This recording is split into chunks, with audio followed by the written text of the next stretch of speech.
Cannolis. Oh, hello there.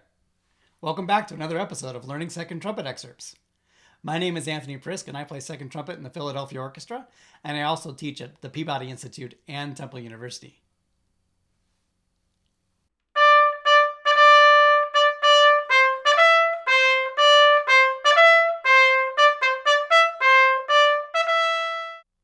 For this episode number 5, I'd like to talk to you about and demonstrate a couple of excerpts from Dvorak's 8th Symphony.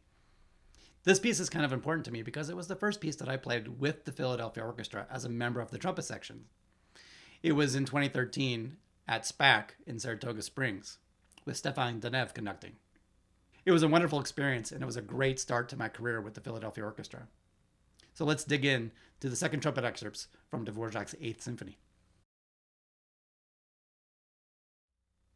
The very popular Romantic Czech composer Anthony Dvorak composed his 8th Symphony in 1889, and it was premiered in Prague in 1890.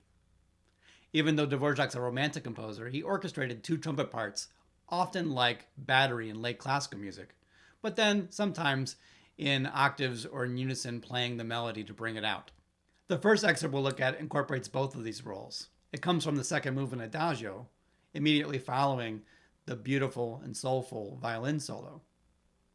It's a fanfare-like moment that starts in octaves with first and second trumpet, and then joining forces in unison to span 2 octaves from low G to high G to finish with the solo trumpet fanfare. The second excerpt we'll look at comes from the opening of the last movement, the 4th movement, Allegro non troppo. It's a joyful unison trumpet fanfare that opens the movement. Speaking of this fanfare in a rehearsal, the famous conductor Raphael Kubelik once said, "Gentlemen, in Bohemia, the trumpets never call to battle. They always call to the dance." Think of this fanfare as a call to the dance. Now let's start working on the skills needed to perform the second trumpet excerpts from Dvorak's 8th Symphony.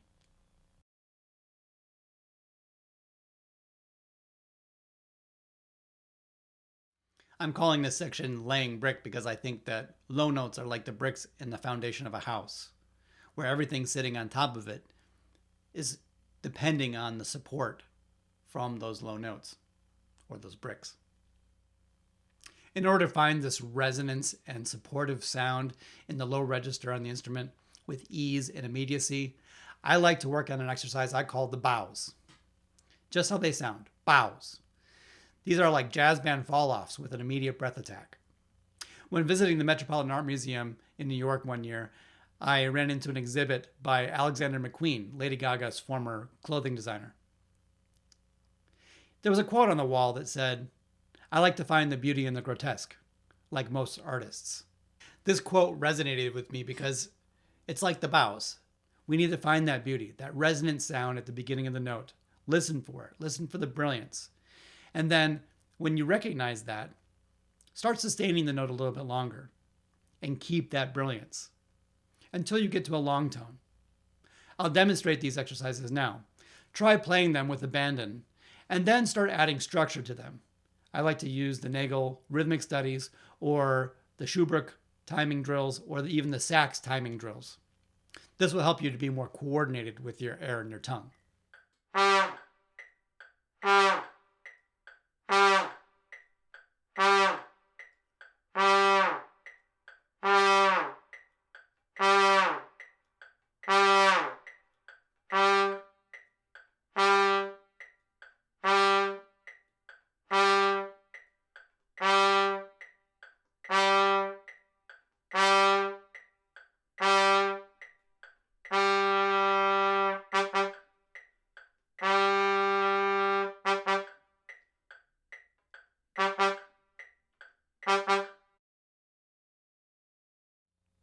There are several different ways to work on intonation, and using a drone is one of them.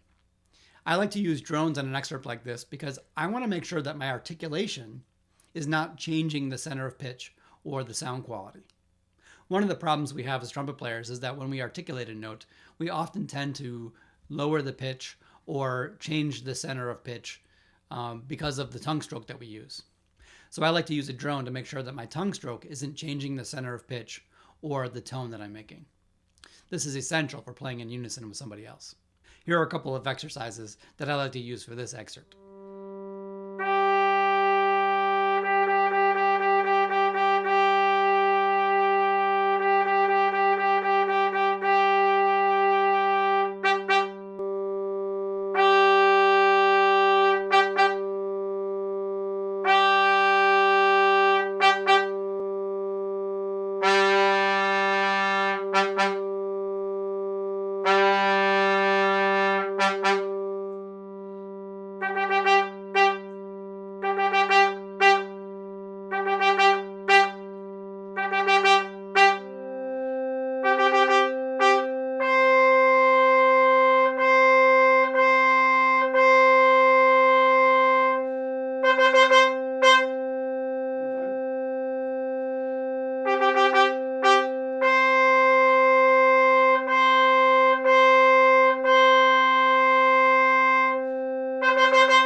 I think most trumpet players aspire to have an even sound from low to high, and this excerpt shows off that ability.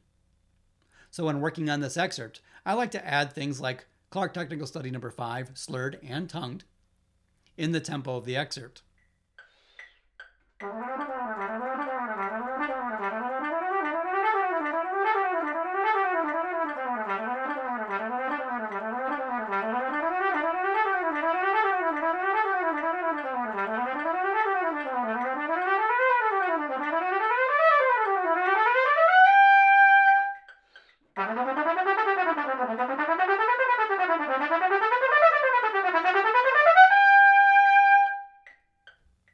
There are endless scale and arpeggio patterns that you can use to work on evenness of sound. But another one I like to use are arpeggios from David Zauder's embouchure and technique studies. These arpeggios encourage you to keep your air moving from low to high. Do these slurred and tongued.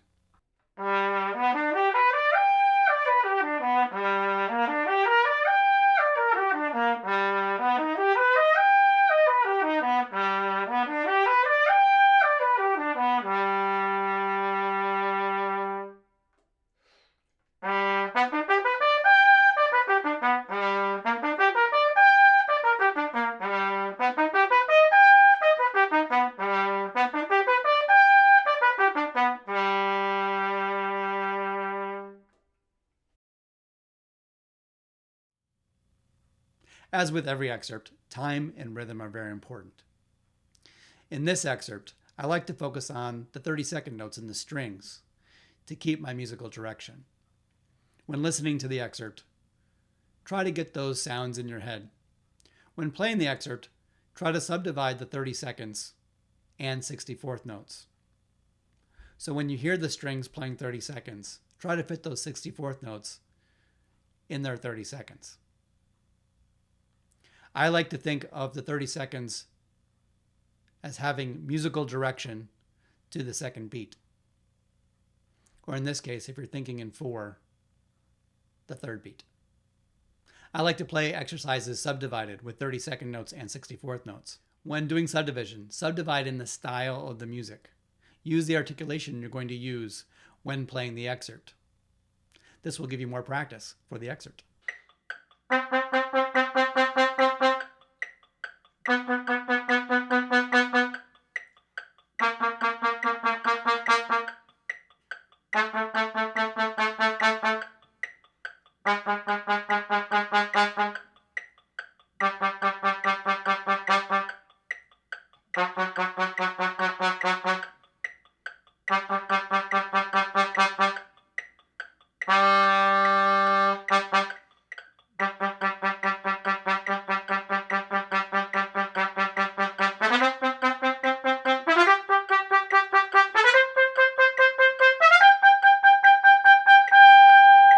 Now that we've gone through some of the ways that I prepare the first excerpt, I'll play it for you.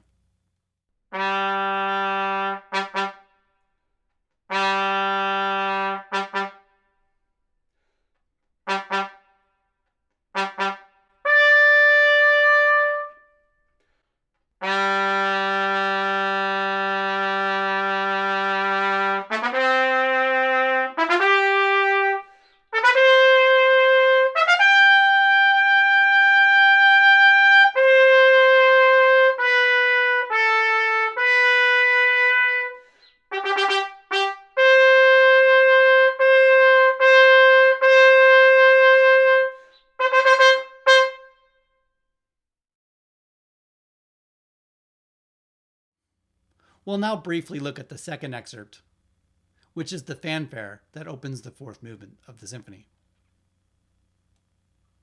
This is all about playing in unison with the first trumpet player. So let's discuss playing in unison. Playing in unison is an important skill to develop as a second trumpet player. And in order to develop that skill, you have to play with other people.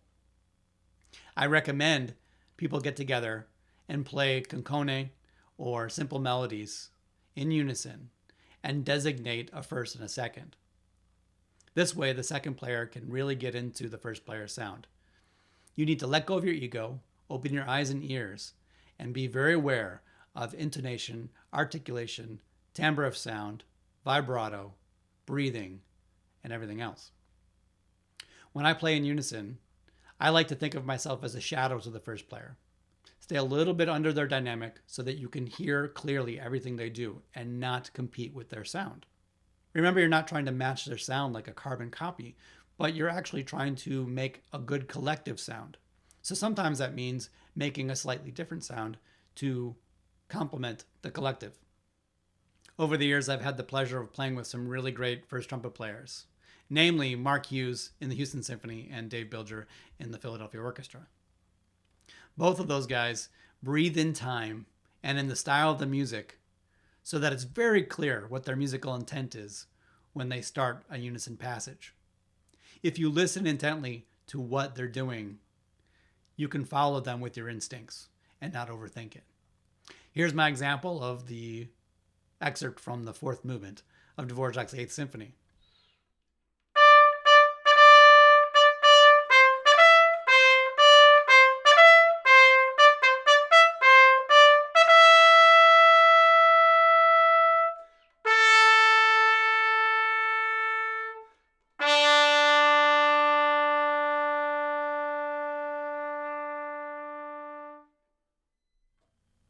Thanks again for watching another episode of Learning Second Trumpet Excerpts. It's my pleasure to make these videos for you. I hope this tutorial on Dvorak's Eighth Symphony was helpful in your preparation of the piece. Please subscribe to my channel so you don't miss the next one. And if you are looking for private instruction, you can find me at the Peabody Institute and Temple University. Have fun and good luck.